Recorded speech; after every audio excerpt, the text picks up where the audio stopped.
one. Okay. All right. So the first things first is if you look here on Canvas, we got a couple things. First up is the new prompts for the test is right here. So you can see those. We're going to have a day next week where we're going to do the classroom people. We're going to take this test next week. So you will have the chance to outline these things like we did last time. Again, you guys are going to basically have to outline it on your own, and then we'll get together as a group and discuss it like we did last time. Okay.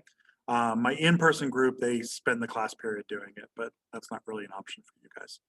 All right, but it's here on the front page, so you can see that. Next thing is this week's discussion. This week's discussion is one that you're going to want to get involved early. It's already got 41 people involved. You're going to want to get involved early because you are finding an unsung hero of the civil rights movement. You need to profile an unsung hero of the movement, like a 2-paragraph profile about the person's bio and about what that person did, about he or she. You want to find people who are part of the civil rights movement, but not like, you want to find the sweet spot of people who are not the big prohibited ones, right? So these ones are prohibited. You cannot choose Martin Luther King, Rosa Parks, Malcolm X, A. Philip Randolph, Bayard Rustin, or anyone who was a president. Okay, you can't pick any of those people. They are forbidden. The point of this assignment is for you guys to recognize a bias that you have in your mind. Okay, one of the biases that we all have, and I'm not accusing you guys as being stupid or anything, because I have the same bias. One of the biases that we all have is that we in 2020, looking back in time, we see everything as inevitable, right? It's inevitable that women get rights. It's inevitable that blacks get rights. It's inevitable that Martin Luther King will be hailed as a hero. It's inevitable that these things are going to happen, right? The truth of the matter is that for the people living in the 1960s, the people living in the 1950s, it's not inevitable, right? They don't know if they're going to survive tomorrow. They don't know what's going to happen. They don't know if their movement's going to succeed, right? If I ask you guys all to tell me how society is going to change in 30 years, I guarantee that every one of you will give me a different answer, and every one of you, including me, will be wrong, right? Because we can't see things. It's not inevitable. It doesn't look inevitable when you're in it. So I want you to stop thinking of the civil rights movement as like a force of nature, because it's not. I want you to think of it as a collection of people. Okay? When we talk about the civil rights movement, you'll read like a textbook and it says like the civil rights movement extended through the 1960s. Like it sounds like this force of nature. It sounds like it's like summer or spring or winter. You know what I mean? Like winter is going to come whether you want it or not, whether you're ready or not. You can be dead, you can be alive, you can have brand new boots, or you can be barefoot. It doesn't matter. Winter is going to come. The snow is going to come. It will get cold, and then it will get warm again, and summer will come too. Right? Like no matter what you do, you can stand there and scream at the sun all day long. It's still going to happen. The civil rights movement is not like that. It's not like a season. It's not like a force of nature. Okay. So this is getting you to respect the complexity of the movement. So find an unsung hero, profile that person. And then this is where it gets really tricky. For your responses, you need to respond to your classmates by linking their person with another person. So you'll say like, you know, so like if Mike or put down Bobby Bobbington, right? And so I write this down and say Bobby Bobbington is connected to Rosie Jackson, who's Ryan Brooks' post, right? Because they both work together on this one thing, blah, blah, blah. And then you give specifics of what they did. They specifically were a member of this organization and they did this thing, right? You need to connect those things. You cannot connect to these big four, to the big forbidden people. Otherwise, Martin Luther King is just connected to everybody, right? And that's too easy. Okay, so you can't connect to the big people. You have to connect to the smaller people back and forth. Okay, you're going to want to post this early because the other thing is for connectivity, the 3 people who have the most connections with their unsung hero that they're able to get your person connected to as many people as possible, those 3 people get a bonus 20 points. This matters a lot for those of you who have like missed discussions. About a third of the class has completely missed at least one of the discussions, and they just have a 0 on it. And they've been asking me, how can they make up the points? Well, this is how you make up the points, right? If you're one of the people who has done everything and you've gotten full points on them and you don't care, then go ahead, do your 4 and walk away, right? You don't need to worry about this. But if you're one of the people who is missing something and you need to make up those points, this is your way of making it up. Cool? You got it? Give me a thumbs up if you understand. We're all good? Okay. And as you'll see, a bunch of your classmates have already picked them. This matters because you cannot pick the same person twice, right? You can't pick the same person twice. Anyone that I see that has picked the same person, I'm just going to start deleting them. Okay, so you can't pick the same person. Got it? So the longer you wait, the more difficult this will be. If you wait until Sunday, it's going to be extremely difficult for you to do. Can you connect like your person to other people? Like, will that count as responses? You can. In fact, I explicitly say that you can do that on there. Okay. Because if you're one of the people who really, really, really wants the extra credit, then what you can do is you can basically just sit there and look and you say, okay, Drew put this guy, and then you respond on there, connecting him to yours. And then Kira put this guy and you connect it to yours. Michael put this guy, you connect it to yours. That's what I've been doing, but I didn't know if it was Yep. like. Yeah, you Okay. can. You can. The people who really want the points can do that. Yeah. What's up, Kira? So how like unsung do they have to be? Like, does it have to be somebody that like no one's ever heard of, or could you do someone like Angela Davis or something, like someone people have heard of but like Yeah. don't really get talked about like in class? Yeah, the only ones that I'm prohibited are Malcolm X, Martin Luther King, Rosa Parks, A. Philip Randolph, Bayard Rustin, and a president, Okay, right? so could I do Angela Davis? If she hasn't already been taken, you're welcome to take her. Yeah, you're welcome to do her. Yeah, I have other people who've already done ones that we've talked about, right? Like Ella Baker and some of these other ones, right? Or Ralph Abernathy, right? People that we've already talked about in class. A lot of the early people pick those ones because, of course, they're easy. So yeah, of course, yeah. If Angela, I don't know if she's been taken or not. I haven't read it, but read through it and see if she hasn't been taken, then jump on it and take her. Cool, good, good. Who's my first period people? I think first period is just Kira and Yujia. I think. Wentao, are you in my first period or are you in my 7th period? Do you know? I'm in your 7th period, I think. You are. All right. So Kira, I guess this just is for you and Yujia. Take the survey for me. 7th period people, you guys can't take it, but first period has to. So Kira, can you please do that when we're done? Cool? Cool. All right, let's go to our notes. All right. Okay, Yash, can you chime in? What was the last thing we did with you guys? We talked about Ruby Bridges. Looks like, Okay. yeah. Then, And we ended with the painting? yeah. Okay. All right. All right, did we do the SNCC? No? All right, let's go there. This should be what, big number W, I think? I don't know what that is, Kira. Why? Y? Okay.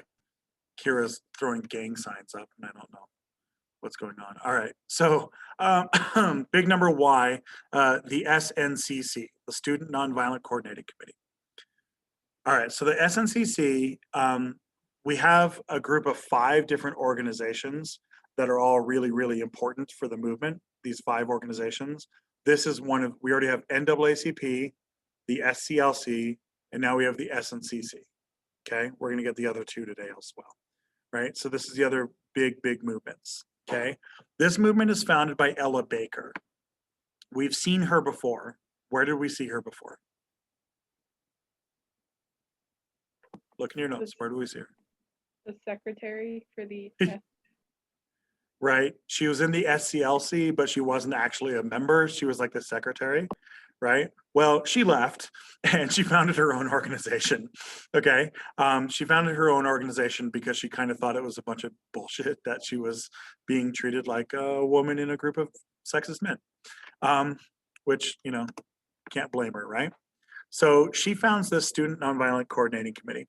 And this is an organization of mostly college-age students, mostly college students or college-age young adults. Okay, so we're talking like late teens, early 20s people. And they focus mostly on sit-ins as a strategy. Sit-ins. Do any of you guys know what a sit-in is? Yeah, Drew, you think you know? Drew? Isn't it just where can you not hear me? Yeah, go. I hear you perfectly, man. So pretty much a sit-in is where there's a segregated place where black people aren't allowed. So black people just walk in and just sit down, and then they refuse to leave. Yeah, basically that's basically correct. A sit-in for our formal definition is going to be a segregated area of public use where black people attempt to use the service. It's a black area, or it's a segregated area of public use where black people attempt to use the service. Okay, the classic example here is a lunch counter. Okay, where the lunch counter is, they won't serve black people sitting at the counter. And so in this case, the students all sit at the counter and try to order food. They sit at the counter and say, I'd like a cup of coffee, or I'd like a sandwich, right? And then the people won't serve them. And so they just sit there and wait. Okay. Now, let's deal with Ella Baker real quick. Mike, can you read her quote for me, please? Nice and loud. Okay. You didn't see me on television. You didn't see news stories about me. The kind of role that I tried to play was to pick up pieces or put together pieces out of which I hoped organization might come. My theory is strong people don't need, and it's cut off for me. Oh, sorry. Strong people don't need strong leaders. Oh, okay. Okay. So Ella Baker is a really, really good illustration. She's a really good example that shows up a lot in essays on the test and like my test next week. She's a really, really good example, okay? Because she's an example of a person who is doing all the organizing but not taking any of the credit. So she travels from city to city organizing chapters of the SNCC, and she would organize them. She'd come into the town, teach them what to do, and then leave. And then go to the next town, teach them what to do, and then leave. And then go to the next town, teach them what to do, and leave. Right? She's actually quite critical of Martin Luther King and Malcolm X. She's very critical of both of them because she thinks that she doesn't trust charismatic leadership. She doesn't trust these kinds of leaders who put themselves in the middle and they're always the feature of every single action that the organization does. Right? She thinks that Martin Luther King and Malcolm X have a little bit too much ego and that they should maybe put their ego aside and let the people do things, right? So she's very, very famous for like not taking credit for things. But she travels around the South and she actually starts up dozens and dozens and dozens of these chapters of the SNCC across cities across the entire South. Right? She goes to like Tennessee, Louisiana, Mississippi, Florida, all over the South. And she's constantly starting these up and then passes the leadership on. She's also a really, really good example when they ask you a question, like one of the IB questions that they ask all the time, a very, very common one is, describe the role of women in whatever you're talking about, right? That's a really, really common thing that they're going to ask is describe the role of women. This is a good example of a woman doing a lot of the behind the scenes work where famous men are taking the credit, right? Because she's one of the organizers of the SCLC, Martin Luther King took the credit. She's the organizer for the SNCC and she passes it off so men all take the credit, right? This is a really, really good example of kind of sexism is what we're dealing with, right? Is that women oftentimes just don't get the credit for what they're doing, right? We've seen this also with Joanne Robinson in the Montgomery bus boycott. Joanne Robinson's really important in organizing that initial bus boycott. but she gets overshadowed by Ralph Abernathy and by Martin Luther King, who end up getting the credit for the Montgomery bus boycott. Right? This is just a good example of women getting overshadowed. Okay. All right. So let's deal with these sit-ins. The first really successful sit-in is up in Baltimore, Maryland, and it's in 1955. We don't have pictures of it because they weren't really taking pictures of it. It wasn't like a super organized thing, but it's at a drugstore in Baltimore. There's something that you need to understand about how the country was kind of organized back then. It was very, very common for department stores to have like a cafe or a restaurant in the store itself.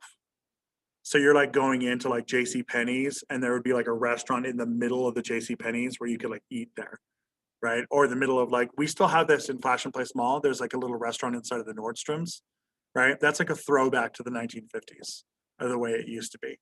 Okay, but it was very, very common back then to have that, where you'd have like a little cafe or like a little soda thing, right? Soda was just barely getting popular, so they have like soda jerks.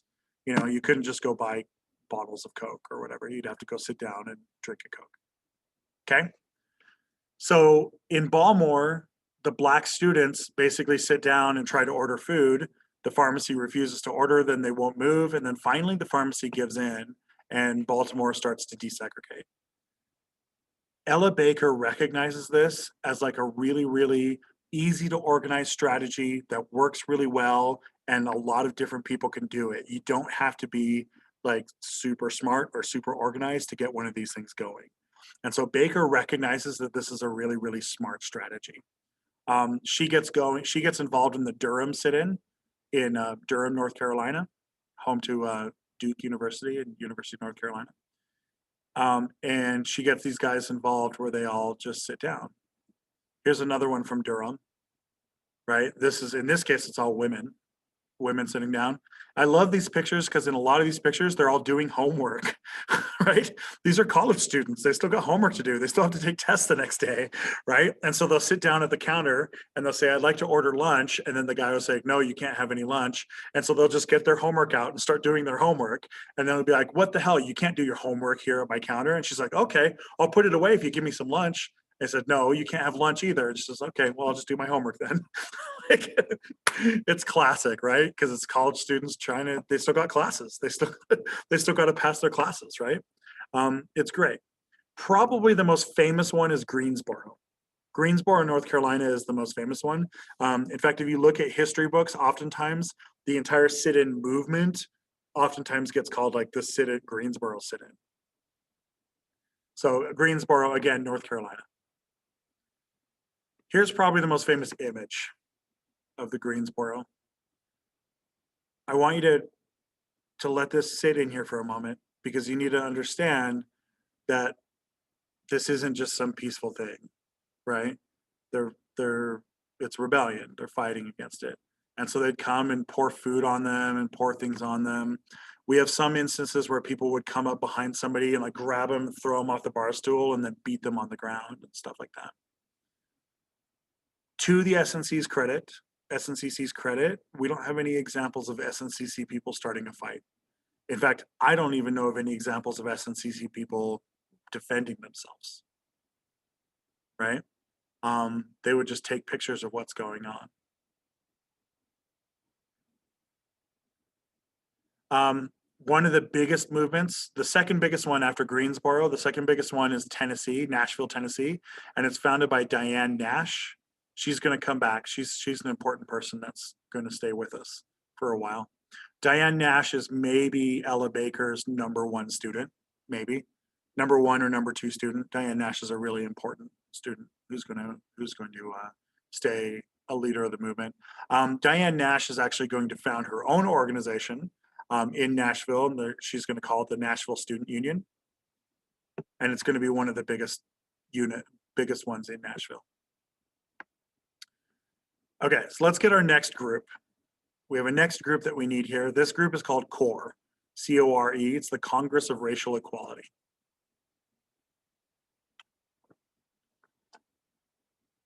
Okay, so CORE is founded out of Chicago. Now, it's founded again. You recognize our name down here? Good old Bayard Rustin. Again, Bayard Rustin's getting around, man. At this point in time, Bayard Rustin is basically a professional organizer, right? He knows how to organize people. And so he's basically traveling the country, finding groups that need help organization and doing it. Bayard Rustin is connected to most of these groups. Yeah. So other than Rustin, our founders here are George Hauser, Bernice Fisher, and James Farmer. Okay, Farmer is the leader of the group. Farmer's the leader of the group. He's one of the founders, and he's going to become probably the most famous name in the group, is James Farmer. There's something that should stand out about this group. What stands out right away about this group?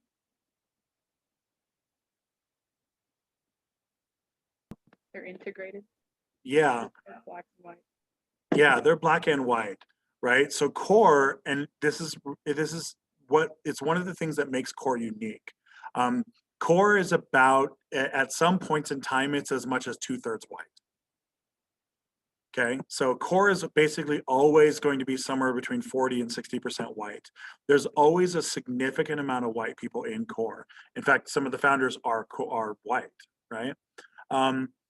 They're also largely Jewish. There's quite a few Jews in here. Drew, do you have a question, or are you just kind of stretching your hand? What are you No, doing? I actually do have a question. Yeah, what's up, man? Can I ask why this group specifically had more white people and the other ones didn't? Well, this group comes from Chicago. So it comes from the north where the races are more used to working together. That's one issue, right? And the racism isn't quite as severe up north. This group also actively kind of recruits white people. It brings white people coming in from like New York and from Philadelphia and from these other areas. There's the other part about this group that you need is that one, it's integrated. And here's the second one part, Drew, is that this group is explicitly referencing Gandhi. It's explicitly referencing Gandhi. And so it's becoming very popular with white people studying Gandhi. Oh. So I just assume that the white man has a high name in Gandhi or something. Yeah, a lot of the white college students are learning about Gandhi, basically, Oh, and cool. reading Okay. Gandhi and learning about Gandhi. A lot of the young Yeah. black people, their school isn't good enough for them to get Gandhi. You know what I mean? Oh, Like okay. Yeah. we have to remember how bad the schools are for a lot of the black people. Many of the black Yeah. people have never even heard of Gandhi. Okay, so in this case, these guys are explicitly referencing Gandhi, right? Now, Gandhi, the leader of India, we're going to get a lot on Gandhi in January when we do our India lessons. But Gandhi is the founder of the nonviolent resistance movements, right? Gandhi also, in addition to getting Indian independence and founding that movement, Gandhi also wrote like 30 books. These guys read his books and reference his books regularly in their like speeches and their recruitment. They're regularly referencing things like Satyagraha and like other like philosophic ideas that Gandhi has. Okay. Martin Luther King is also copying Gandhi, but Martin Luther King isn't referencing Gandhi, right? Because Martin Luther King doesn't want his movement to look like it's foreigners or like immigrants or something. Martin Luther King wants his movement to A, look Christian, and B, look American, right? This group is much, much less concerned with it. They are not linked to a religion, right? And so this group doesn't really have a problem citing a Hindu, essentially, is what it comes down to. Okay. If you think about it, if you think about the joke here, right? Martin Luther King is referencing Gandhi, but Martin Luther King is stealing from Gandhi, and CORE is referencing Gandhi. Like CORE is doing their citations on their work. Martin Luther King is in danger of his IA being rejected because he didn't do his citations. So, okay. CORE is most famously known for something called freedom rides. Let's go ahead and make freedom rides its next letter. The next letter. What are we on? Z, X, Y, Q? What are we on? We're on Z. Z should have been core, right? So Z is the core. So put freedom rides as AA. Double A. All right, so freedom rides, this is the primary thing that CORE is known for. SNCC is primarily known for sit-ins. CORE is primarily known for freedom rides. Freedom rides are integrated buses that drive through the South. They're integrated buses that drive through the South and then try to use segregated facilities in the bus stops.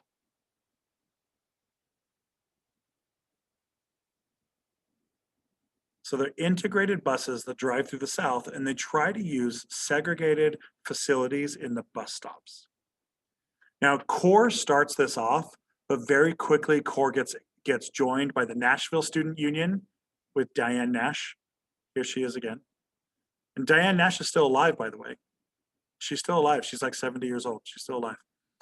So Diane Nash is the leader of the Nashville Student Union. She starts joining in on these bus rides, and so does the SNCC. This is John Lewis. John Lewis, he's the leader of the SNCC at this point. And he has a great arrest picture. Look at that arrest picture. That's a nice picture. Look at that look. I'm a sucker for a good arrest picture. You guys should know John Lewis. You guys should know him. He's pretty famous. Where do you know him from? Like in real world, not in my class. I think this is the first time we're meeting him in my class. In the real world, you should know him. Yash, you know? Oh no, that's the worst. Okay, John Lewis was the senator from Georgia. He just died like 3 months ago. He died in like July. And he was standing in opposition to President Trump. He was like one of the loudest opponents of President Trump in Congress and stuff. And he died an elected official from Georgia. Yeah. Yeah. So he died just a couple months ago. Anyway, so John Lewis he's not going to go away. He's going to stick with us for a while. All right. Yeah. Here's Lewis right here. Now, if you look at these arrests, look at what we're seeing here, right? Again, integrated. The whole point is that the bus has to be integrated. And so these are a lot of white people from the North. These freedom rides are important for two things, for a couple of reasons, okay? They're important. Number one reason why they're important is because they link geographic diversity. So they're linking the North to the South. They're extending this movement outside of the realm of the South. These are Northerners coming down to the South.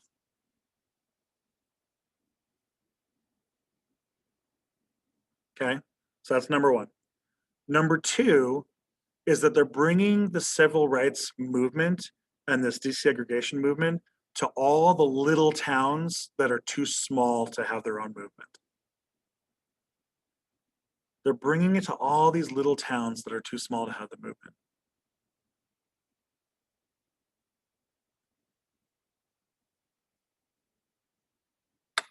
Okay, there's a lot of like teeny tiny towns all through the South that basically have no connections, right? Like they're so small, they're not going to get a Martin Luther King. They're not going to get, Bayard Rustin is not even going to show up, right? They're just not going to get, they just aren't big enough, right?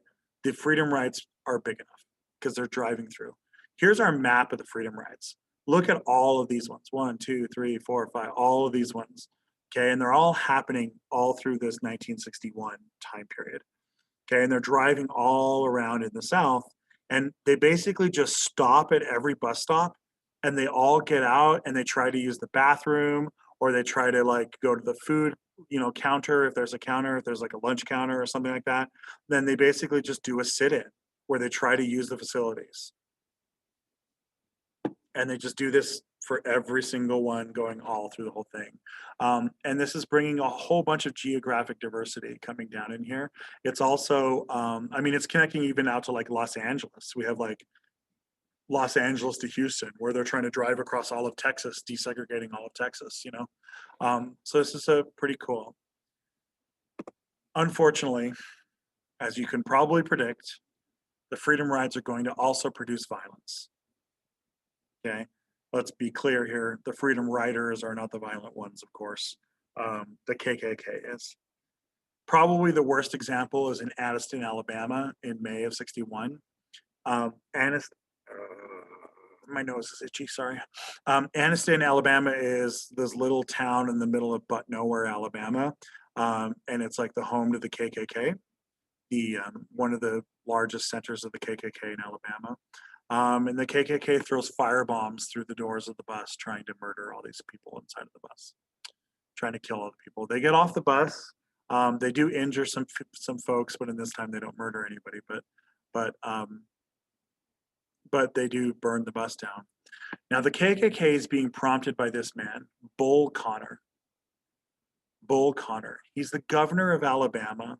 He's the governor of Alabama, and he was elected on the platform of segregation today, segregation tomorrow, segregation forever. You've probably heard that phrase before, probably, right? It's a very famous phrase. This was his campaign promise, and the Alabamans elected him. His real name is Theophilus Connor, but he goes by the name Bull.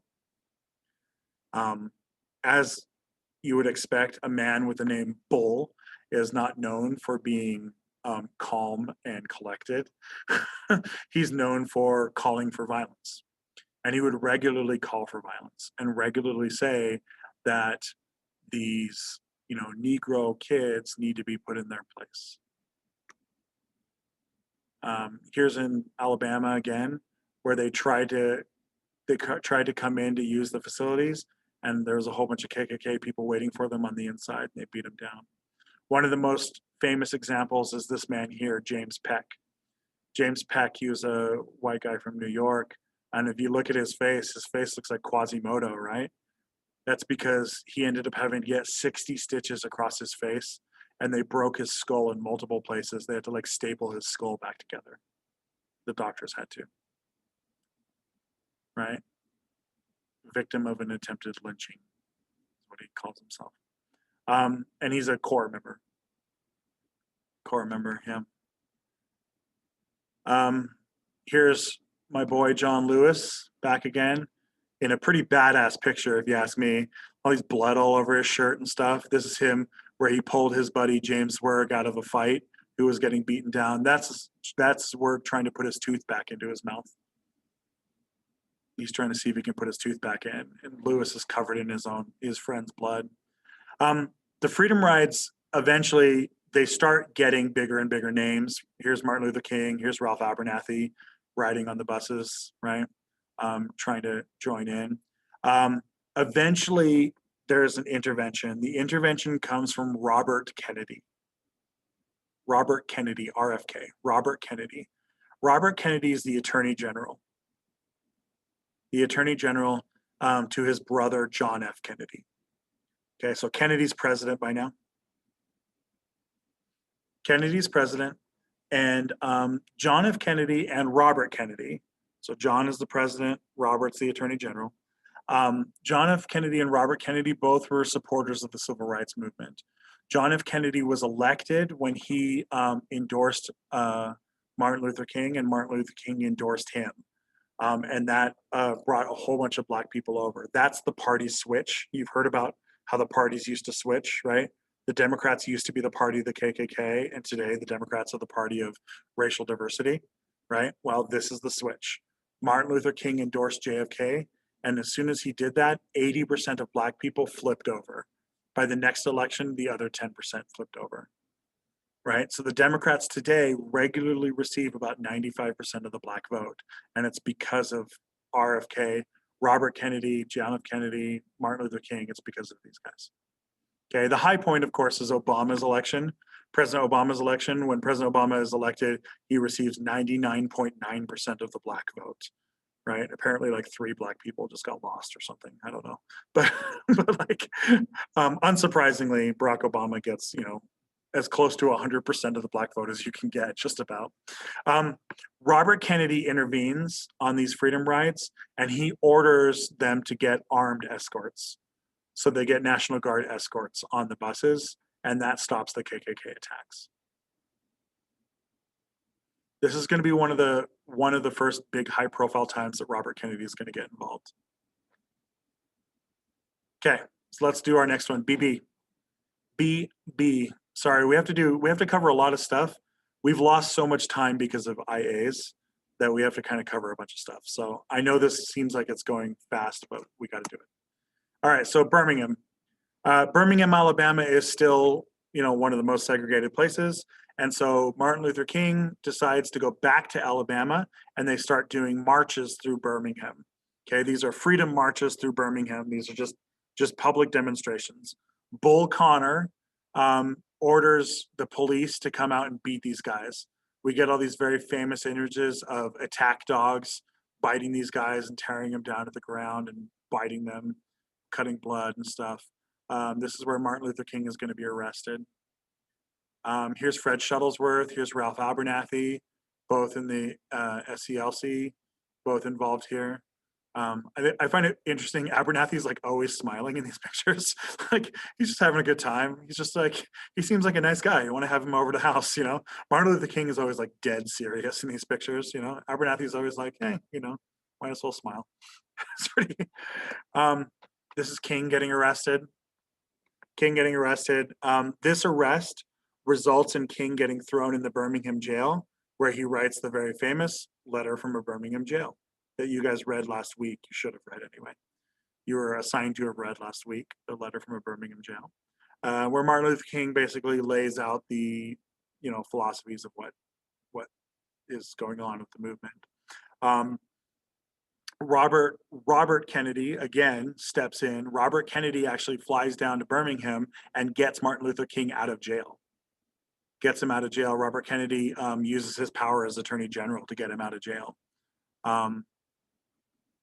Here is the fire department of Birmingham shooting these people with fire hoses. Right? It seriously injures some of these people because the fire hose has such strength, right? If you hit like a small person with the fire hose, they're going to get tumbling out. One of the people gets knocked out into the street and cracks their skull open. Okay, this is a series of marches in Birmingham that are constantly met with violence. They eventually bring out the children. Martin Luther King has them bring out children on the last march, and he says, the children are part of the movement. We need to bring our children out here. And everyone's very, very scared of this because they're scared. Like, what's going to happen if you hit my kid with a fire hose or with an attack dog or like a police club, but it works. The strategy works. Bull Connor flinches. He blinks, right? He isn't willing to attack the children because he knows that attacking the children is going to make like JFK send the National Guard down, and like intervene. And so Bull Connor backs off. But it's not before we have other violence. The KKK blows up the motel while they're down there.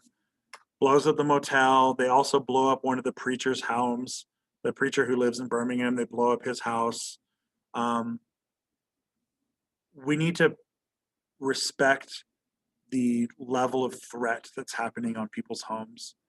Okay, people's homes and people's beds are being threatened every night. They're being threatened every night. That we have lots of these cases where people are saying, they couldn't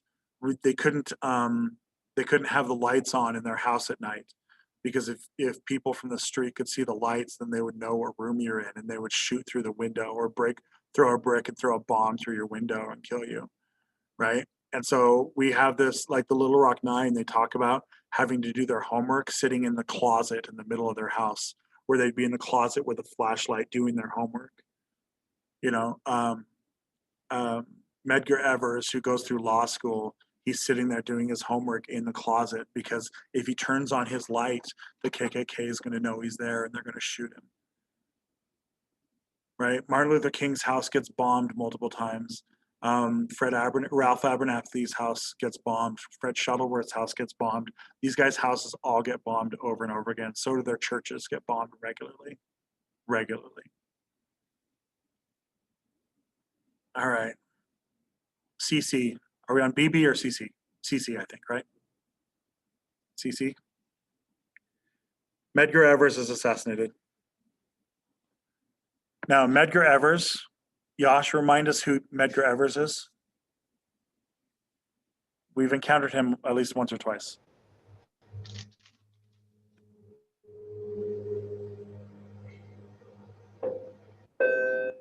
don't fully remember. All right, somebody help Yash out. This will be the last one we do. He's the one who went to like the law school and stuff. The right? 18th tomorrow. Please show up at the assigned location no later than 7:30. Please check the council center for your roster. Yeah, so yeah, Medgar Evers was the first Black person to go to law school at Ole Miss. He gets assassinated. Medgar Evers had been threatened many, many, many times. And at this point, he's the leader of the NAACP in Mississippi. Okay, so he went through law school, he worked his way up the ranks, and he's the leader of the NAACP in Mississippi. And he regularly would come home with police escort or FBI escort. But on this one fatal night in June of 1963, his escort didn't show up. His escort never showed up. We think there's a lot of suspicion that the police purposely didn't show up because the police were members of the KKK. And so they didn't show up to save him, and somebody broke into his house and murdered him. This man, Byron de la Beckwith, will eventually be arrested. He will be arrested for the murder. They find his fingerprints on the gun and stuff, but because it's an all-white jury, he's about to be released. The NAACP challenges it in court. They block the case. It gets a stay.